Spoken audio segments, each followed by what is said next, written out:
Yaquev, que é traduzido por Jacó. Yaquev quer dizer suplantador. Suplantador quer dizer aquele que vence, aquele que calca, superior a outrem. Esse é o significado do nome de Jacó lá no início, quando ele nasceu. Aí, no capítulo de número 27, um pouquinho para frente aí de Gênesis 27, verso 26, são 2 capítulos, mas passou aí um bocado de década já, viu? Então disse ele, o Esaú no caso, tá? Não foi o seu nome justamente chamado Jacó? E aí, aqui o Esaú muda o significado do nome dele. Por isso que já 2 vezes me enganou. A minha primogenitura me tomou, e eis que agora tomou a minha bênção. Então aqui no original, o Esaú fala assim, o seu nome não é Yaakov? Então ele muda o Esaú, o significado, diz ele enganador. E o Jacó ficou conhecido como enganador. Fala, o nome de Jacó quer dizer enganador. Não quer dizer enganador, quer dizer aquele que nasce para vencer, aquele que é superior a outro. Ele agarrou o calcanhar de Esaú como quem, um ato profético, lógico, o neném não tem ideia disso, né? Mas como não é ato profético, desculpa, desconsidera essa palavra, ato profético, ato profético não. Mas como que quase uma representação daquilo que Deus ia fazer, ele desejando já ser o primogênito, desejando já herdar a maior bênção que poderia ser herdada, que é essa bênção de Deus usar ele como continuidade, irmãos, da representação do próprio povo de Deus, nele mesmo. Olha que coisa linda, né? E aí é mudado aqui. Então o nome Jacó se tornou enganador por causa do seu irmão, né? E lógico que ele deu motivo. Mas aí é mudado agora, Israel. Deus muda a história. É por isso que a Bíblia diz, principalmente em Apocalipse, que no céu nosso nome será mudado. Não que será literalmente. Só quer dizer, e todas as vezes que Deus mudou o nome de alguém, de alguma maneira, é porque Deus mudou a história. Entendeu? Virou a página. Tipo, recomeçou. Deu um novo significado. É o que nós vamos receber no céu, né? Uma nova história e tudo mais.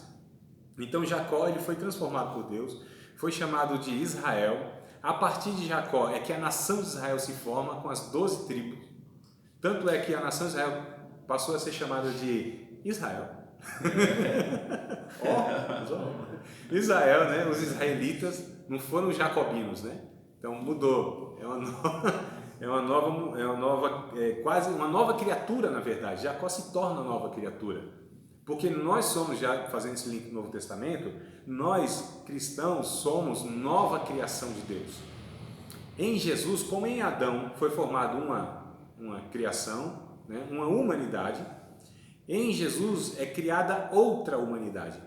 Segundo aos Coríntios 5:17, você lembra desse texto que é muito famoso, muito conhecido? Se conseguirem puxar na memória, seria muito bom. 5:17 de segunda, não é a primeira carta, é a segunda carta. E assim, se alguém está em Cristo, é nova criatura. As coisas antigas já passaram, eis que se fizeram novas. Isso. Tem alguma versão que está diferente, a nova criação, ao invés de criatura? Tem alguma versão? Não? Todas? A do Jorginho, né? É. Eu já citei isso aqui, né? Foi.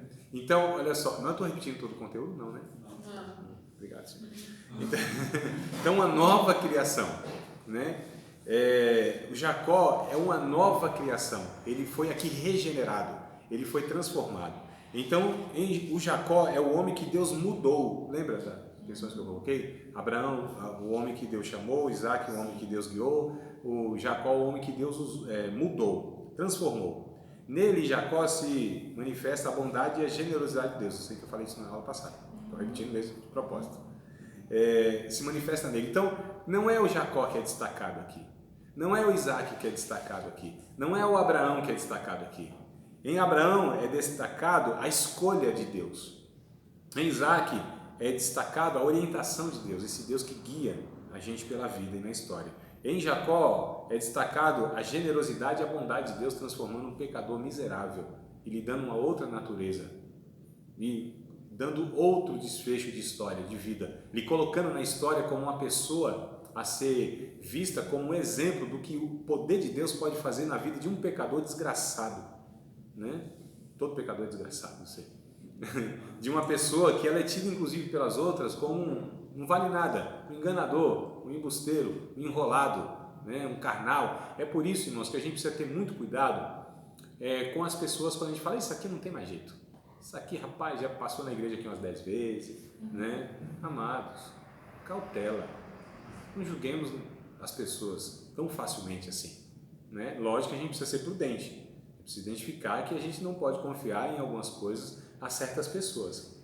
Mas em desprezá-las, já jogar no limbo do inferno assim, isso aqui não tem mais jeito? Como assim? Ou nós acreditamos no poder do Evangelho, ou então a gente vai largar esse negócio e falar que a gente acredita no poder de Deus.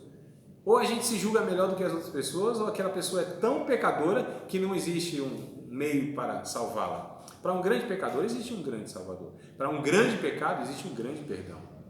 Né? Para uma pessoa eternamente perdida, existe um grande e eterno resgatador que vai no mais profundo do abismo e a tira de lá com mão forte, e a resgata, e a salva, que é o Cristo, irmãos.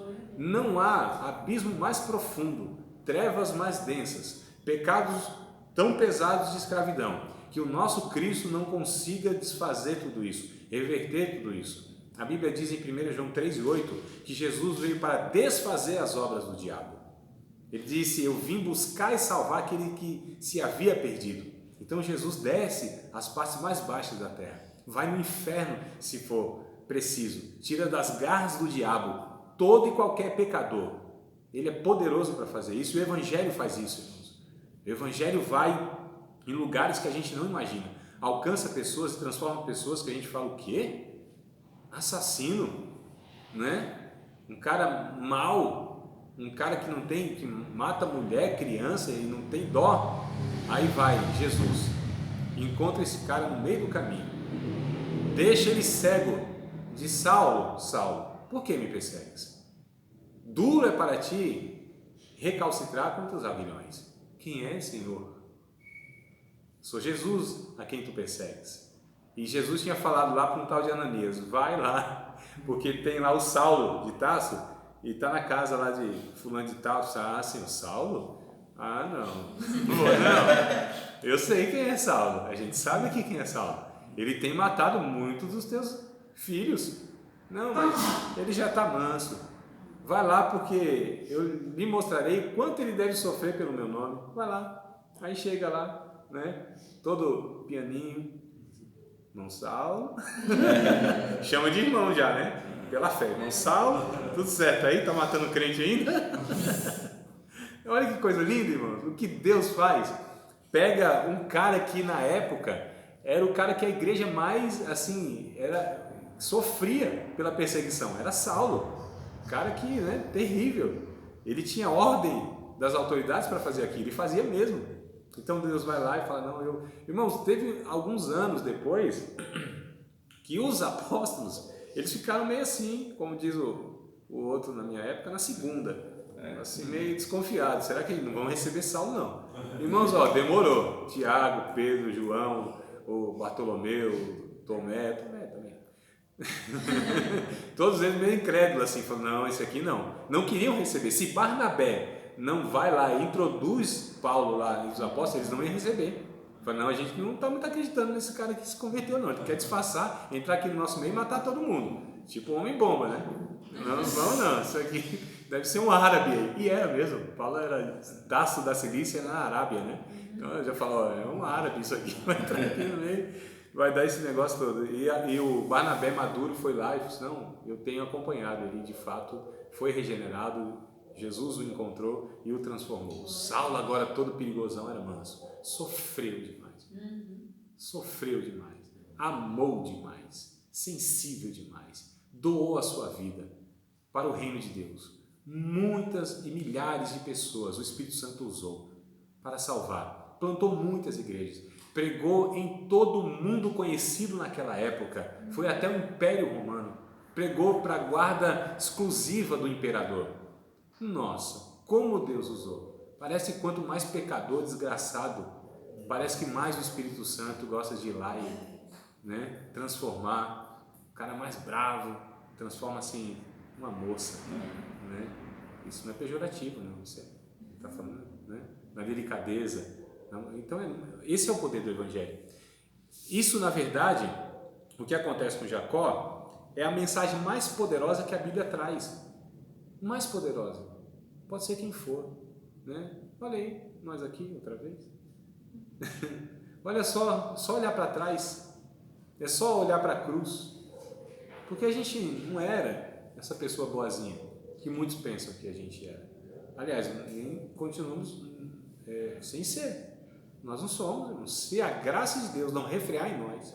Lembra do ladrão que eu disse? Que em nós é um ladrão? Né? Em nós é um Jacó. Pode ter certeza, não tenha dúvida.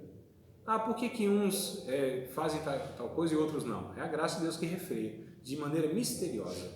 Não sei como. E parece que quanto mais o pecado ele se agrava, ele se mostra muito mais avolumado, maior a graça de Deus fica na vida desse pecador. Quando abunda o pecado, superabunda a graça de Deus. Romanos 5 e 20, 20 e 21. Então é isso, irmãos. Quanto mais uma pessoa precisa, mais Deus ele se faz presente. Quanto mais essa pessoa era escravizada pelo diabo, mais Deus lhe dá atenção. Quanto mais problemático essa pessoa é nesse processo de salvação, me parece que o Espírito Santo quer inclusive nos usar nesse processo para cuidar dessa pessoa. Pegar ela daqui porque ela foge. Essa ovelha aqui, né? Parece que sempre está querendo fugir, sempre dando trabalho e faz os outros chorar. Tem uns crentes assim, né? Faz a gente chorar, a gente sofre. Não é possível. Não é possível. E Deus diz assim, não, é esse aí que você tem que dar mais atenção. É aquele pai, aquela mãe que tem 2 filhos. E um é, sabe, menino de ouro. Menino que não dá trabalho. Agora o outro, minha Nossa Senhora dos Evangélicos. O outro assim, que trabalho. Aí esse aqui, a mãe ou o pai, redobra a atenção, o cuidado, a preocupação. E às vezes até o outro fica enciumado. Por que dá tanta atenção para esse? Porque esse aqui carece tanto. E esse aqui a gente só dá graças. E esse aqui a gente dá tanta atenção, tanto amor. É isso que Deus faz para a gente. Então quanto mais é perdoado, no final ele mais ama, é o que diz a Bíblia, não é? Essas pessoas, pelo menos na minha observação, essas pessoas que são mais agraciadas no sentido de resgatadas de uma vida desgraçada, me parece que essas pessoas elas se dedicam mais, são mais gratas, né? Doam-se mais, enquanto outras às vezes morrem, assim, sabe? Sim, vocês estão entendendo? Sim. Então é isso, irmãos, que a gente vê na vida de Jacó, essa generosidade de Deus e Deus resgatando este homem. Então, o homem que Deus transformou, o homem que Deus mudou, e nele se manifesta a bondade, a infinita bondade e a generosidade de Deus. Vocês têm alguma pergunta a respeito de Jacó? Eu tinha até a pergunta, mas o professor terminou agora, até incluiu agora. Já respondi. Sobre a humanidade, né? Deus olhando para nós, quando Deus vê essa humanidade em nós, né? Por sermos aí, através de Jacó, foi alcançada a generosidade de Deus, a bondade de Deus. Então, Deus olhando para nós, seres humanos, o ser humano, essa humanidade, será que temos ainda? Um para com o outro? Então, algumas coisas assim que eu venho comparando. Até hoje à tarde eu assisti um filme, Somos Todos Iguais. Falou algumas frases que encaixou na aula e respondeu aqui. O professor entrou no assunto agora. Então esclareceu, porque é difícil. Sim. Por mais que a gente se esforce em ser correto, generoso, mas ainda tem aquela risquinha ainda que nos leva ainda a errar, sermos falhos. Estamos sempre nesse processo de melhoria.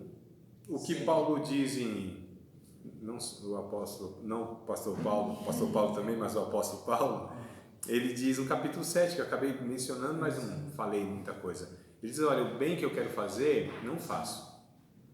Eu não faço, mas quando eu vou fazer o bem, o mal está comigo. Era uma luta que ele tinha, querendo agradar a Deus, querendo obedecer à lei de Deus, à vontade de Deus, mas ele se deparava com uma realidade que era uma agonia. Eu falei para vocês aquele termo que ele diz assim, miserável homem, quem sou, quem me livrará do corpo dessa morte, lembra? Daquela penalidade? Então é como se ele carregasse um um defunto. E de fato, tem a velha natureza, né, que a Bíblia chama de a natureza carnal, a carne, o velho homem, está conosco diariamente.